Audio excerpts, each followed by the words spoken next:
Muy buenos días amigos, los saluda con el afecto de siempre su amigo Jesús Vázquez Trujillo en una cápsula más de mitos y novedades en la historia de México. Hoy con el tema la telenovela histórica en México.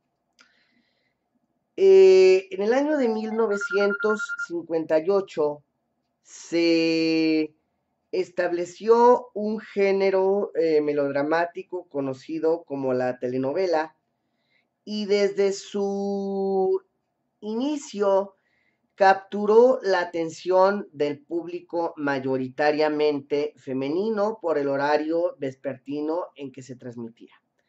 Viendo el boom de las telenovelas, al gobierno mexicano encabezado en ese entonces por el presidente Adolfo López Mateos, quien fue un gran mecenas o promotor de la cultura y la difusión de la historia, le solicita a don Emilio Azcárraga Vidaurreta, propietario de la incipiente Telesistema Mexicano, que haga producciones de telenovela de corte histórico.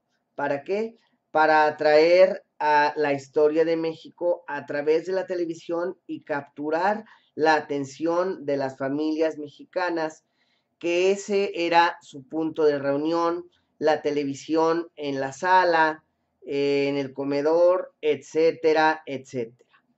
Así es que en el año de 1962, de la mano de don Ernesto Alonso, el afamado señor telenovela, Telesistema Mexicano produce la primera telenovela de corte histórico en la historia de la televisión mexicana, siendo esta Sor Juana Inés de la Cruz, donde se aborda la vida de la décima musa o el Fénix de América, como también se le conocía, siendo su protagonista Amparo Ribelles, quien era la que encarnaba a la monja literata. Posteriormente, en 1965, ya en el gobierno de Gustavo Díaz Ordaz, se produce y se exhibe la telenovela Maximiliano y Carlota, donde, como su nombre lo está indicando, los protagonistas son los emperadores Maximiliano de Habsburgo y Carlota de Bélgica. Sin embargo, la telenovela retrataba a Maximiliano y Carlota como unos reyes extranjeros que vienen a un país extraño a realizar su amor, el cual es impedido y destrozado por don Benito Juárez y los liberales republicanos, a los que por supuesto se les deja como villanos. Independientemente de que esta novela está totalmente alejada de la realidad histórica, aquí lo que no le gustó al presidente Gustavo Díaz Ordaz fue precisamente que se pusiera a Maximiliano y Carlota como los héroes, como la heroína, como el héroe, y a Benito Juárez como el villano. Es por esta razón que don Gustavo Díaz Ordaz le ordena a Emilio Azcárraga Vidaurreta que recorte el número de capítulos de esa horrenda novela histórica para el oficialismo mexicano. Además de que también hay que recordar que si bien Carlota estaba enamorada de Maximiliano, Maximiliano no. Maximiliano se casó con Carlota porque ella iba a ser la caja fuerte que lo iba a sacar de pobre. Recordemos que Maximiliano buscó casarse con Carlota porque su padre, Leopoldo de Bélgica, daba la dote más generosa y él necesitaba dinero para construir el castillo de Miramar en el centro del mar Adriático. Entonces, si se casa con ella es porque necesitaba ese dinero. Pero eso dista mucho de que haya estado enamorado de ella. Finalmente, en 1967, es decir, 2 años después, se produce la telenovela La Tormenta.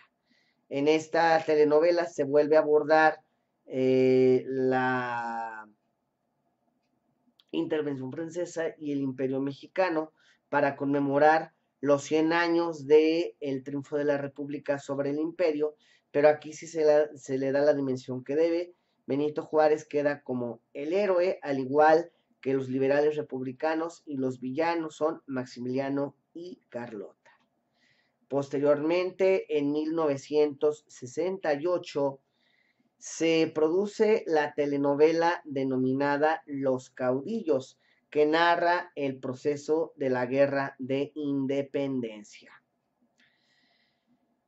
Finalmente, posteriormente, en 1970, se produce la telenovela denominada La Constitución, protagonizada por María Félix, la cual abarca los primeros 17 años del siglo XX, que van desde los últimos años del Porfiriato hasta la promulgación de la Constitución Federal que actualmente nos rige. Posteriormente, en 1972, por orden del presidente Luis Echeverría, Telesistema Mexicano, de la mano de Miguel Alemán Velasco, que era vicepresidente interino de la televisora, produce la telenovela El Carruaje para conmemorar el centenario luctuoso de Don Benito Juárez. Esta novela vuelve a abarcar la Guerra de Reforma, la intervención francesa y el imperio de Maximiliano. Estas novelas hay que recordar que primero pues eran en blanco y negro y estaban muy acartonadas porque era lo que se utilizaba en aquella época. Sin embargo, de la telenovela del Carruaje, lo que hay que señalar es que fue la primera telenovela en formato cromático, es decir, a colores. Después de del Carruaje, tuvieron que pasar más de 10 años para que se volviera a producir una telenovela de corte histórico, siendo en 1987 que se produce la telenovela Senda de Gloria, la cual abarca el periodo comprendido entre la posterior promulgación de la Constitución de 1917 hasta la expropiación de la industria petrolera efectuada por Lázaro Cárdenas en 1938. Sin embargo, en esta telenovela hay que hacer también un interesante paréntesis porque se da en el año de 1987, al año siguiente era el proceso electoral para elegir al presidente de la República. Por el PRI estaban contendiendo el licenciado Carlos Salinas de Gortari, mientras que por el Frente Democrático Nacional estaba contendiendo el ingeniero Cuauhtémoc Cárdenas Solórzano. Es por esto que el presidente Miguel de la Madrid le ordena a Emilio Azcárraga Milmo, dueño de la Ya Televisa, que corte u omita los capítulos de la novela Senda de Gloria referentes al cardenismo, a la expropiación petrolera, esto para evitar que la gente se sintiera identificada con Lázaro Cárdenas y en un fervor de patriotismo le diera el voto a su hijo Cuauhtémoc Cárdenas, perjudicando así al PRI y a su candidato Carlos Salinas de Gortari. Pues tenemos que recordar que ya para ese entonces había mucho resentimiento y muchas quejas sociales hacia el gobierno priista. Entonces el partido oficial en aquel momento temía una derrota contundente a manos de la oposición representada por Cuauhtémoc Cárdenas. Así es que los capítulos referentes al cardenismo se cortaron de tajo, los cuales se pueden ver en la versión DVD de la novela, la cual sí está en su versión completa y se puede conseguir por las plataformas de Amazon o Mercado Libre. Posteriormente, después de esa novela, el 4 de julio de 1994 se estrena la telenovela El vuelo del águila, que no es otra cosa más que una telebiografía de la vida del general Porfirio Díaz, ya que el presidente Carlos Salinas de Gortari se había demostrado más abierto, históricamente hablando, a hablar y difundir la vida del dictador mexicano. Finalmente, para 1996 se produce la telenovela La Antorcha Encendida, que habla sobre la guerra de independencia desde su iniciación hasta su consumación. Siendo esta la última telenovela de corte histórico que Televisa produjo. Aquí hay que hacer un paréntesis de que tanto las telenovelas de la Constitución como en 1960, como Senda de Gloria en 1987, fueron coproducidas entre Televisa y el Instituto Mexicano del Seguro Social. Tras la muerte de Ernesto Alonso, se quedaron en el tintero interesantes proyectos de telenovela histórica, tales como una segunda telenovela titulada Sor Juana Inés de la Cruz, protagonizada por Yadira Carrillo, y una novela que llevaría por nombre El seductor de la patria, hablando sobre la vida del general Antonio López de Santa Anna.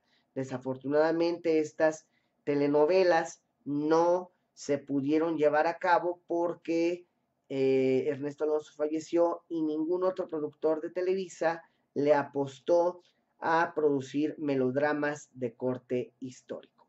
Muy bien, amigos, yo me despido, no sin antes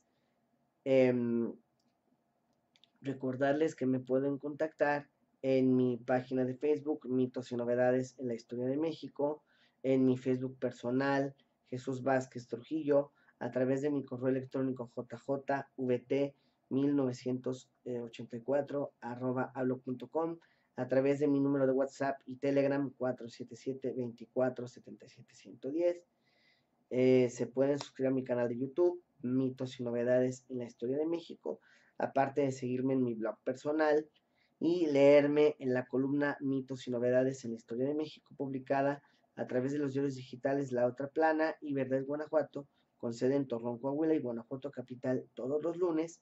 Además, no se pierdan el programa Mitos y Novedades en la Historia de México, todos los miércoles, transmitido de 12 a 12:30 horas a través de Facebook Live. Muchas gracias y hasta la próxima semana.